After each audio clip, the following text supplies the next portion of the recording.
Yay Networks. Hello. Hi. Hi. How are you? Good. I'm Emily. And I'm Laura. This is Cheers, Cheers to that shit. What a time. I like when we say that in unison. I know. It's always nice. Cheers to that shit. We haven't cheersed in a long time either. Do you want to? Sure. Since I brought it up. Bing. With our big old thermos drinks. Cheersy, cheers. Not right in the mic too. You're welcome. All that. A little swallow sound effects. Well, what's your life been up to? Your house is quieter now, isn't it? It is quiet. Our last 3 little puppies that we had went back home to the breeder because they haven't been sold yet. Aww. So it was a little sad. I miss them. I don't miss having them in my house because it was getting a little crazy. I did train them to sit though. They would all sit. I bought those little tiny baby milk bone treats that are like really little, like little toys or something. And so I would hold them in my hand and like say treat, and they knew, and they would just come running. They'd all sit and just look at me with their little doe eyes up in my face. It was so cute, but it was kind of sad. I was hoping that they would have been sold, but you know, I did my duty as the caretaker for them for their little short 12 weeks that I had them. And they went back. I haven't texted them to see how they are yet, but I'm kind of scared too. You know, I'm trying to let go. No news is good news. Yeah. That's what my mom and so I says. have my room back. I had an extra room in my house that I used for their like playpen and everything. So I have that back. That's nice. So, and it doesn't smell like dog pee and poop in my house anymore. So that's always pleasant. That's always pleasant. Oh, well, I had Buggy's 5th birthday. Yay. And we did a Barbie party, very on theme with the summer. And we had Barbie actually come. She's into Barbie. Oh my God. Yeah. Like that's, yes, I had, so there's a company that we use here in Raleigh called Party Like a Princess. So if anyone local, reach out if y'all have young kids, but she is amazing and does princess parties, but has incorporated superheroes and like other characters. And yes, stuff. But she didn't have a Barbie. So I reached out to her a couple months ago and I was like, hey, are you thinking about adding a Barbie onto your character list? Just thought I'd ask for a well, I mean, there's so much 5-year-old. Yeah, and there's so much hype right now with the Barbie movie coming out. Right. So this was Barbie's first debut. Wow. Was Buggy's party. And oh my gosh, there was like 15 little girls. And as soon as Barbie started walking up, everyone was like, oh my gosh. Barbie! Now, are they all at the ages where they actually think she's Barbie, or they know it's like, they think that she, how cute is that? Legit Barbie. So it's like going to see Santa or something. Oh, yes. Yeah. The Easter Bunny. Yes. Anytime we go to any of these princess parties, they think they're them. Yes. That's 100%. Crazy. And how busy is she? Oh, she's super busy. And she also does like other little parties. We went to Mommy and Tea, and there were like princesses there. So other businesses bring her and her. She works with venues and like other like photographers. Gotcha. And she's worked with Pinup to do like braids. Yeah, like, I knew that. Fairy hair and stuff. Yeah. So she's killing it. What a cool idea. I know. So yeah. How many girls does she have or people? Oh, I don't know. I mean, enough to do anyone. I mean, like that's who we did Blippi through. Remember Blippi? Oh, we've talked about. I know we've talked about Blippi. I didn't know that was part of her gig. Yep, Blippi through. I know she has like superheroes. That's really cool. So she probably has a staff of people that go around, so she can do multiple. Yeah, I think they're all just like contracted work. Yeah, like for whenever someone needs like a Moana or someone. But yeah, so we had one Moana, please. Can I get some Moana? So we had Barbie, and it was very exciting. And then her actual birthday happened because we had her party a couple days before.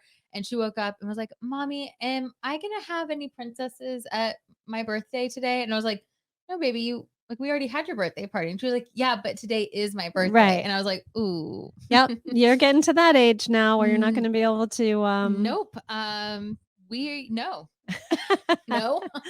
That's what we did yesterday. But we did. My mom took her for her first mani-pedi. I saw that on your Instagram story. Y'all, this kid, I mean, you would have thought she has had, like, as a 5-year-old, the way she was relaxing back in that chair and like just full on like limp. I was like, what a life. What a Right? stressful life you've lived Oh my to have gosh. to she looked over at me at one point as she was getting her little foot massage and was like, Mommy, how cool am I right now? And I was like, so cool, Boy, baby. have you opened Pandora's I box? know. And she just looks at me and was like, "Mhm, I'm so cool." Wouldn't you give oh my god, I'd give anything to be in, like, her head for 15 minutes maybe? I love seeing life through her eyes. Like Yeah. that was Just not a care in the world. it. Yeah. Like you could not Best have life topped that. I ever. mean, we walked in and she wanted to get gold nail polish. And I was like, "Are you sure gold?"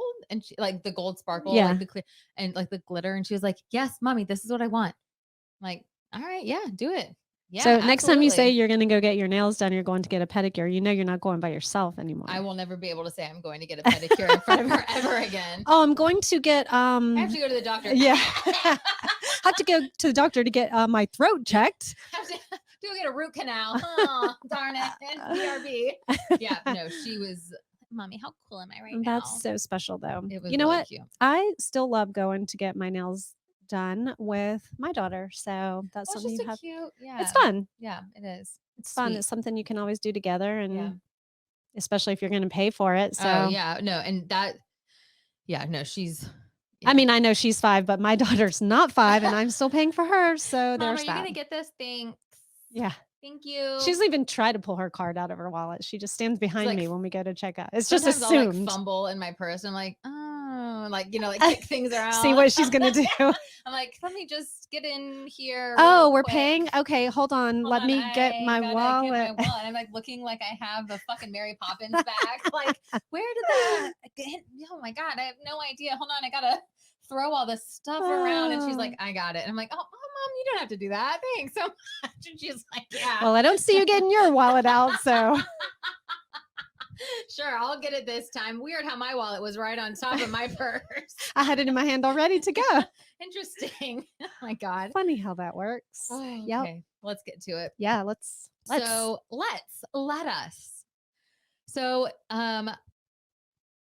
speaking of not trying to talk about more about myself and my life, but I planned me and Ryan's anniversary trip, and it's just small. We're going to DC, but it got me thinking. This is our seventh anniversary. Oh wow, 7 years together, and I started kind of laughing because I was like, "Are we going to go through that 7-year itch? Like, is this why you're on my nerves all of a sudden? Like, Does that have something you? specific to do with 7 years, or is it just a term that's been coined? And whenever you go through it, 8 years, 10 years, it's called a 7-year. We will itch. talk about it. Oh, fun, good. So okay. that's what we're going to talk about today, solely based on because that's what I'm going to go through. So I'm going to have to pull up my phone because it's a lot of notes. Yeah, because my little cheat sheet whiteboard here has nothing on it. Oh, and Emily's boy. the planner, so I'm just along for the ride. I'm just out here thriving. So I got all of this information pretty much from the Cleveland Clinic because I'm smart as fuck. I'm so smart. Google? There wasn't Google or Reddit or via Google. Yeah. But for this one, I was like, you know what? Let's bring an authoritative resource. Yeah, let's bring it to the top. So, whoa, that's a lot of notes. That's why, yeah, I know. That's why I couldn't write it up on the board, on our tiny ass little board. So if you've ever heard of the 7-year make it or break it years is what they call it for marriages. It is just a term that describes a feeling of relentlessness or dissatisfaction in a relationship, typically marked at 7 years. Fun fact, most divorces end between the 7 and 8 year mark. I wonder if that's because we've put such a stigma and attached ourselves to the idea of the 7-year itch. It's like, oh, 7 years. Bye. Time for divorce. I knew I didn't like something about you. Go. Another fun fact, in 1955, Marilyn Monroe, look at you, started the movie The 7-Year Itch. Yeah. And I've never heard of this movie, so I had to do I'd heard of the movie, but I have no idea what it's about. Oh, well, I'll tell you because I didn't know what it was about either. Tell me, Emily. Yeah. Let's have story time. Absolutely. So this is a movie in which a married man becomes infatuated with her character, Marilyn Monroe's character, and he starts planning to cheat on his wife. Oh. And the man has been reading a psychiatrist's manuscripts that claims that all men cheat in the 7th year. And this is exactly how long he's been married. See, more corroboration to that. Well, this is stigma. when the 7-year itch term was born. Oh. This is how it started. So that was all a fictional thing? Yeah, 1955. You know, because Marilyn Monroe No, but I mean, the 7-year itch in the movie was a fictional made up thing for the movie? Yeah, I guess. Oh, I didn't look that far. Hey, Google. Yeah. Interesting. Yeah. I wonder if that has anything to do with the 7th inning stretch in baseball. All right, we're going to go ahead and take a break. We'll be right back.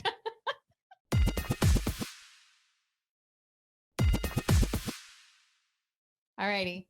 Here we are. We're back. Okay, so let's dive in to the 7-year itch. Now, Laura, I want you to think back. The year is 1998. You've been married now for 7 years. Oh my God, 98. Okay. I was having my 3rd child. Fuck! Yeah, 98. Oh, yeah, because you got married in 91. Yeah. October of 98. Like, we got married in May of 91. So I was pregnant. Woo! For the first, I don't know, 10 years of my marriage, I was probably pregnant more anniversaries than I wasn't. That's exciting. It's a good time.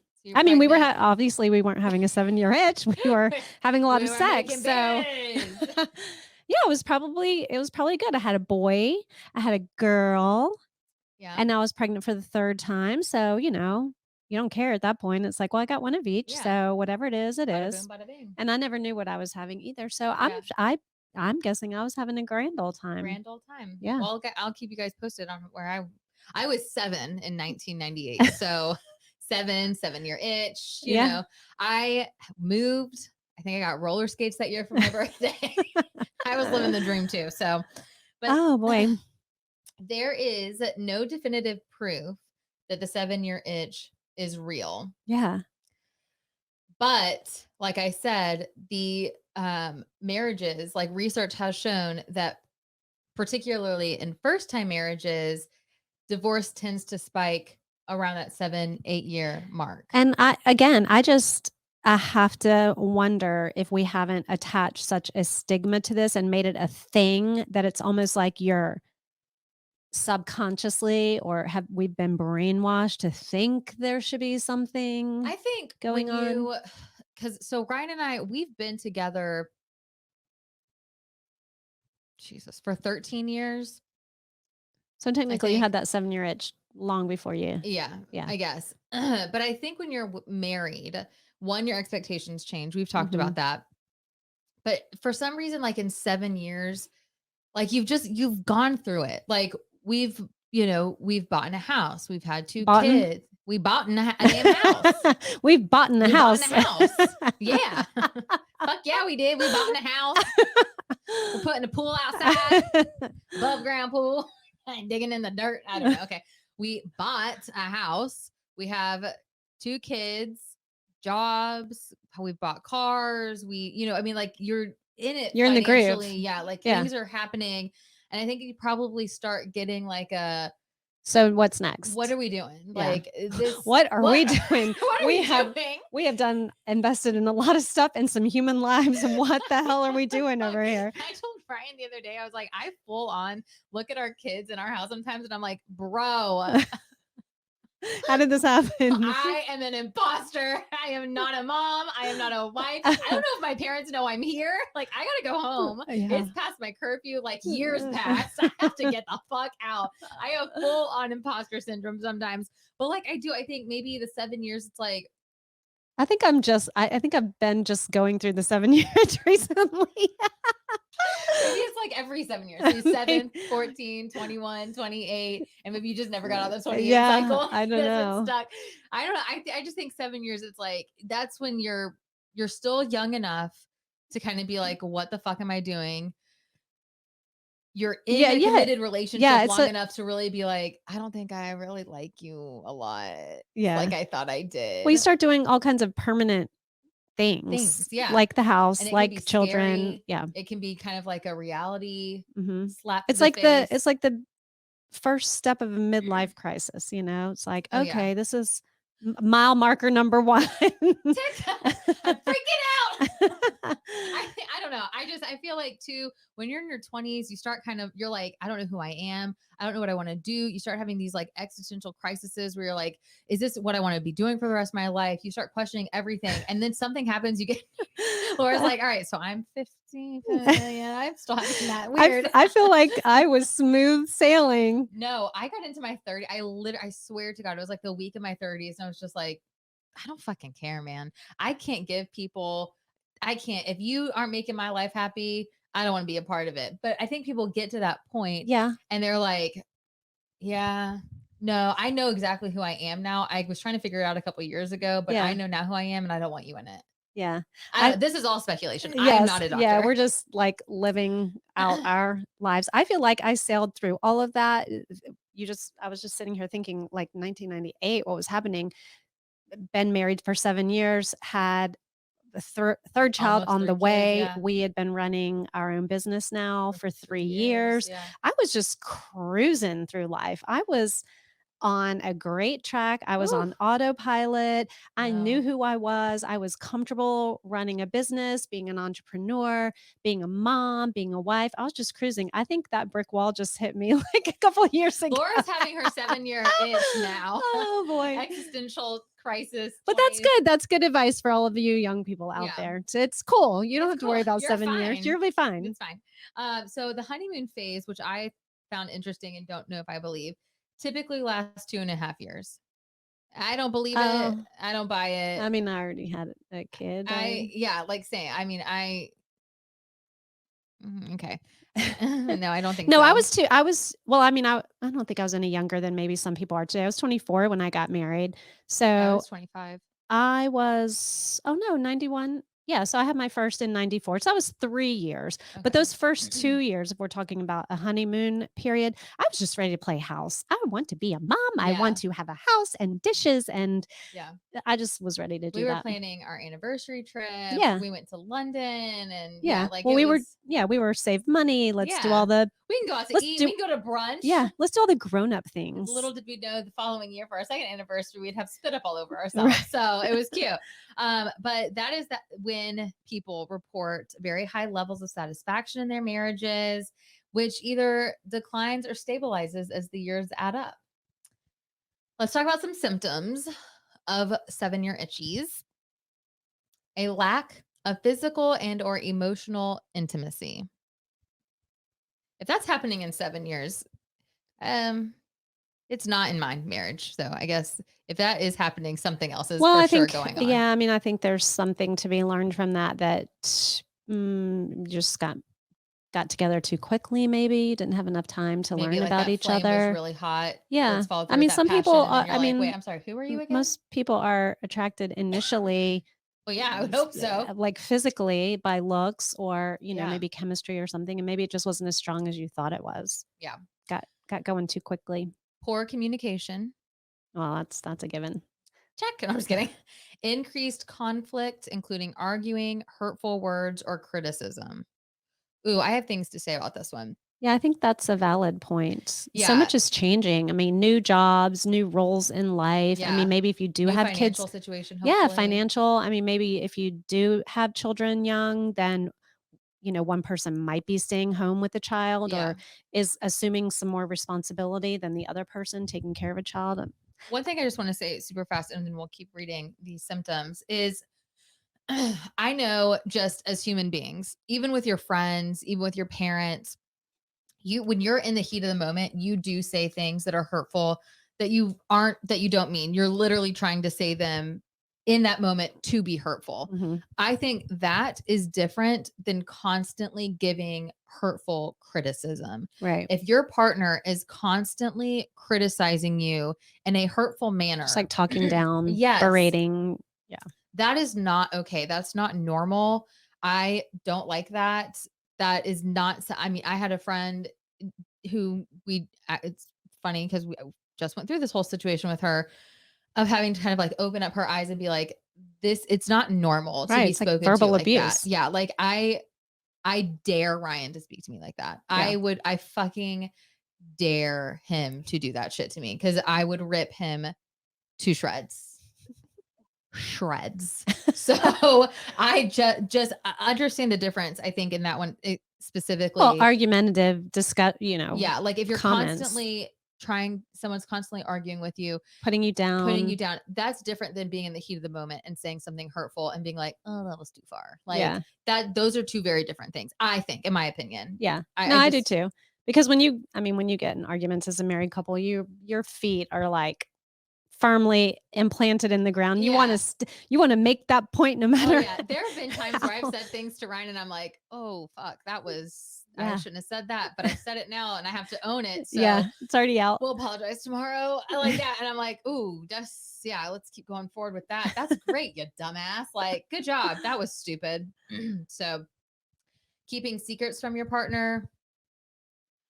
That's never going to work. No, unless it's like a birthday surprise. Yeah, unless it's a surprise and you're buying me diamonds, that's not going to work for me. If you have to keep secrets from your partner, imagine them keeping that same secret from you.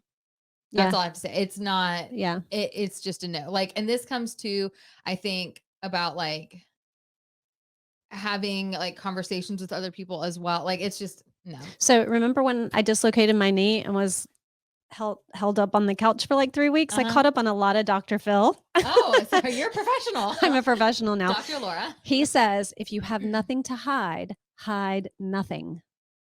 Bada boom, bada bing. Isn't that profound? That's like, you know what? I used to go through Ryan's phone because I'm a girl. And so I used to do that in college. And now we've gotten to a point where it's like last night he asked to see my phone. I didn't even ask why. Yeah. And he wasn't going through it. He had to add something on for his job or whatever to my phone. Long story. I'm not going to get into that. But I was like, all right. But it's because I don't have anything to hide. Right. Just as like if I were to be like, hey babe, can I see your phone for a second? You might ask why, just like intrinsically being like, why? Like here. Yeah. But those are the kind of things. And we're such a society that we live on our phone now. So many things can be, it's just for some reason, so much trust is in this little device. Mm-hmm. So it's like that. I don't know. Now we're spinning, but keeping secrets is a no-no. Not spending much or any meaningful time together. That can just happen. We talked about life. Date nights. Yeah. How important it is to have that connection, taking one another for granted and or feeling unappreciated, a lack of trust, fantasizing about infidelity. Having it or having it done to you? Because there's a clear difference there. I mean, I'm not gonna lie. I think sometimes I fantasize about not necessarily infidelity, but like you daydream about like, like what's your freebie or whatever. Yeah, like Zac Efron would like walk in the door. I'd be like, ding, ding, ding. We have a winner. Like what ring? Marriage? No, not me. But that was my grandma's hand-me-down. It's fine. That was garbage. I don't know what that was. That was weird. I got that out of it. What are those? Cracker Jacks. Yeah, but no, I don't think that I ever fantasize about infidelity. Isn't that funny how like you can fantasize about Zac Efron, but if he said who his like one freebie was, you'd be like, "What'd you talk about?" I know who it is. It's Kate Beckinsale, and it makes me so Who's mad. that? What? She's gorgeous, What? And it makes me so mad because not only is she like, I think she's probably around your age, but like she is like a fucking knockout, and I'm like, I'm not gonna look like that at that age. So like that's if that's the expectation, we're fucked. Boy. Fuck. She dated Pete Davidson for a little bit. EDE. Good for her. All right. Well, that clears it all up. We're gonna take another break and we'll be right back.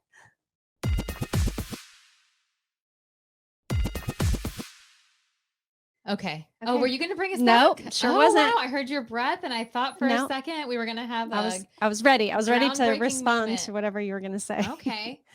All right. How can you prevent the 7-year itch?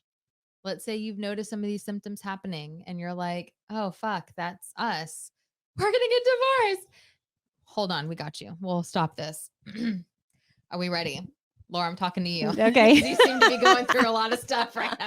I'm going through the 27-year itch.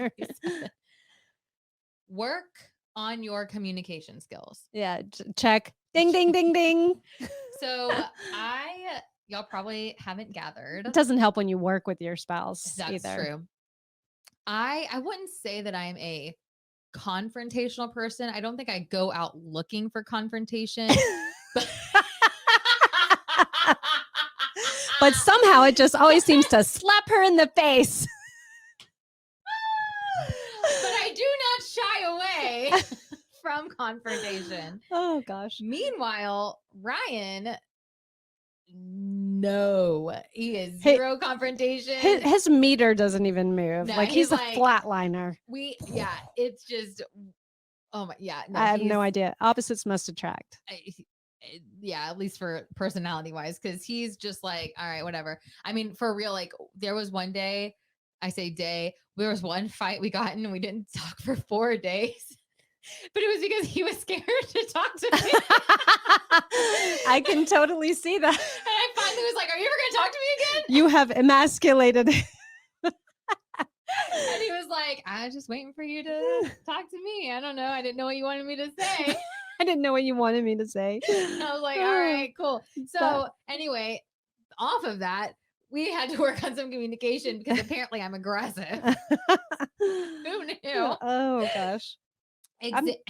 Dom doesn't say much either. I'm kind of railroad right over him. Yeah, I mean, you know what I mean? Like, just if you don't have anything important to bring to the table, just sit at the table. You know what I mean? Just sit and be quiet. Examine your assumptions. And I like that.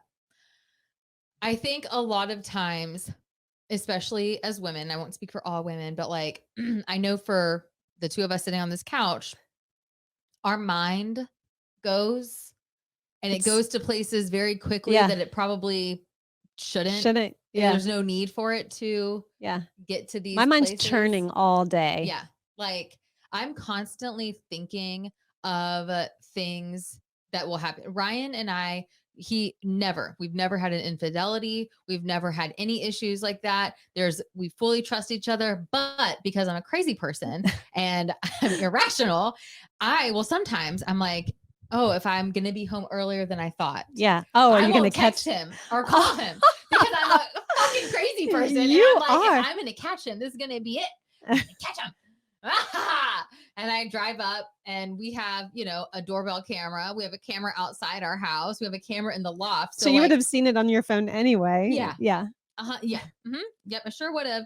And I walk in and I'm like, oh, okay. I guess no one's here. And it's like a surprise to me that nobody's in the house. Or he's like sitting on the couch drinking a beer and you're like, oh. I'm like, gotcha! Like the fuck?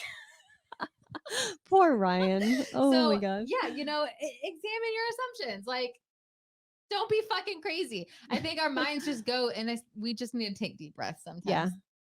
Reignite the spark, which is part of the reason that we are doing this trip by ourselves in October. We have 2 kids and I love my children. They're just wonderful. But fuck, man. Yeah. We're just at that stage. They're 2 and 5 and it's just needy. And for some reason, I don't know if they fully remember that daddy exists because they're like, hey, mommy. And they'll walk right by Ryan. And I'm like, hello. Daddy's right there. Do you see me doing 700 things right now? Yeah. Well, mommy, can you? No. Go ask daddy. Look, he's sitting right there, unbothered. Bother him. Yeah, I think that's just cool. Yeah, we're like life. in such different places in our life. I'm trying to still get away from my kids and they're adults. Well, I don't think they ever. I sure should. I haven't left. I'm not leaving. My parents just got a house at the pool. I'm over there now more than I ever have been. I'm like, sup, bitches? Thanks for getting my pool house, baby. Like, I'm not going nowhere. Spend more time together. Again, we've talked about this in an episode of making it a thoughtful decision. Every week, Ryan and I do a date night every week. It's not that we go out and spend money, but it's a movie night and we get snacks out on the table after the girls go to bed. And it is just like, we may not talk the whole time, depending on what we need from each other that week. But we definitely we know that every Friday night we are having our movie night, date night. Do you commit to not talking about the kids or not talking about home stuff or life stuff or things like that?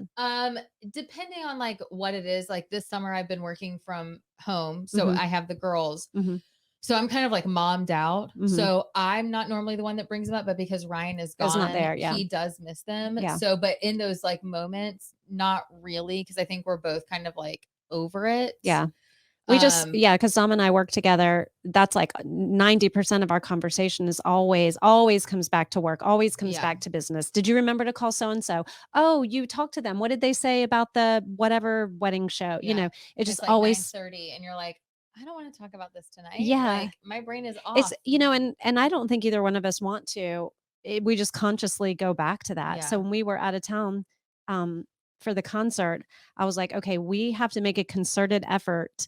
We're not going to talk about this, or this the whole time. Yeah. And it was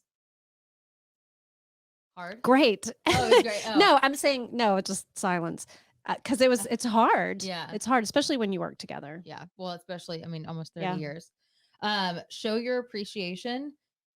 That for me, especially, it goes so far. Yeah, I think I am not a words of affirmation. You like your words of affirmation. I am not a words of affirmation. I'm more of a like actions speak louder than word. Like, don't tell me how much you love me. Don't show me. Help me. Do something. Clean up the kitchen after a hard day. Like, yeah, I like that too, though. Yeah. Well, I mean, yeah. But like showing your appreciation, or even if it's just like, you go to the grocery store and you see a little thank you card or something like that. I think those types of unplanned things mean so much more than a like, oh, I'm going to go out and order this bouquet of flowers or just write I love you on it. Like, yes, flowers are beautiful, but they're not always spontaneous. Thoughtful. Yes. But yeah. It's easy. Yes. I think the spontaneous, because you're in that moment, you're thinking of them. I think that is good. Choose your social circle wisely. This is a big one. If you're married, and this is something that I have dealt with, not only being married, and a lot of my friends weren't at that time, but also now I'm still one of like, not all my friends have kids yet. So like I'm kind of getting more into that stage where at least everyone has at least one now. Right. But for a while, I was the only one with one. And then I was the only one with two. So it's very hard if you're married and all of your friends are single. It can get, I don't want to say toxic, but like it can be. Yeah. I mean, if they have significant others, at least you can go out in couples groups, even if they're not married. Or now that you have kids, and if your friends don't, at least you're making mom friends, like from preschool or kindergarten or whatever, that you can go out with. But I actually had a really close friend, two friends actually. They were used to be married, and the guy's like one of his best friends went through a pretty bad divorce and got divorced, and so they started hanging out a lot together, and just being out with a divorced guy who was just like on the move because he just got out of a bad situation. That couple ended up getting divorced. Yeah. I will say the grass is not always greener. It's never greener. It is greener where you water it. Yes. Like for sure. So listen to you. Listen, after reading the Cleveland Clinic, I have now a newfound. I'm a doctor. So we have a Dr. Phil professional, the Cleveland Clinic. I mean, we're elevating ourselves on this podcast. We're doctors now. But marriage counselors. I do think that is something that, people take for granted, is sometimes it's easier. So it seems to leave a situation. Oh, 100%. But then you get out of that situation and you're like, oh shit, this sucks. This is then hard. you remember all the reasons why you liked it in the first place. Right. Speaking of doctors, seek a professional. I absolutely love that we live in this time where seeing a therapist is no longer taboo. Yeah. It is very like open. I love people like, do you see a therapist? Do you like them? What's your therapist's name? Like, it's just a very open conversation and it's so supported. There's something very cathartic about sharing a situation or good, bad, or otherwise that's like on your heart or stressing you out or whatever with somebody who doesn't have any connection to what is actually happening. Because so many times when you go to talk to somebody, like even your mom, even if you want to go to your mom and talk marriage advice or whatever, you're kind of presenting the information to her in a way that's going to generate the response back that you want. Yes. So it's not always, and you know, your mom always wants the best for you. Right. So you're not It's always going to biased. get the most honest or truthful response back. So I think that's what's great about bringing in a non-biased person. Yeah, I agree as well. It's sometimes easier to talk to somebody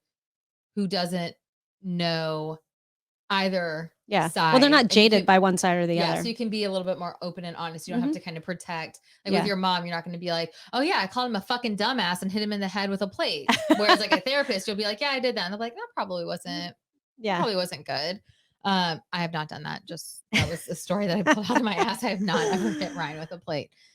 And other things, but yeah, you know what not to do too. So I think being aware, like if you or if your partner is very sensitive about the way they grew up, maybe they grew up in a divorced household, don't use that against them. know what not to do as well. Make sure that that's like taking it right to that next step we were talking about. That's not so good. Yeah. So I think it's being aware of really all of this in your relationship, having those healthy boundaries in your relationship really is what that comes down to. Yeah. And then, you know when it's time for the relationship to end.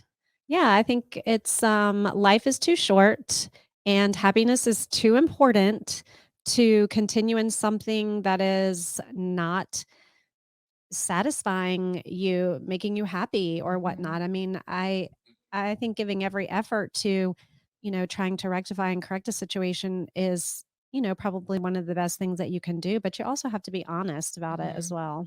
I think, if you've tried all of those things, you've gone to see counseling, you've gone to do whatever you need to do, you've made time for each other, you've made it a point to have your weekly or, bi-weekly dates, and you're just still not in it, know when to throw in the towel. And I hate saying that because obviously we are in supportive relationships and we want everyone to be happy, but that's what it comes down to is happiness. And if that's not something that you can find in your relationship anymore,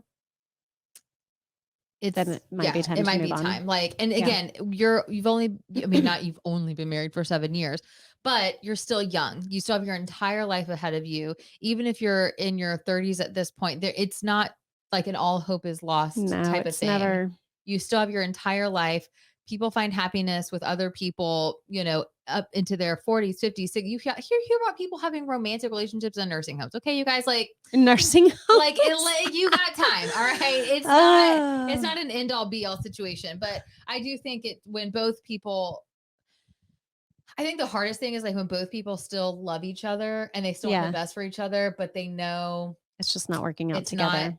That's probably, that's probably the best scenario, I think, because I think, well, if only one person wants to get divorced and the other person doesn't, right? Or if it's just a contentious battle, that's not good either. But if you can recognize that neither of you are getting the best out of each other or yourselves and can still be friends and part ways, that's probably the best case scenario. My best friend, her parents have that. Like they have so much respect for each other, got married, had her, and we're like, huh. It's like to the point where they still hung out. Yeah. And I did not know that they were not married until I was a teenager. Yeah. Like that's how so together and so like united they were. Yeah. I think maybe I was like 12 and I went over to her house. I was like, where's your dad? And she was like, at his house. And I was like, his house? Yeah. The fuck? Like, life is way too short to not have that ideology if you've exhausted all opportunities to make the relationship better. It's just too short to not do that. Yeah. Okay. Well, congratulations on 7 years, you guys.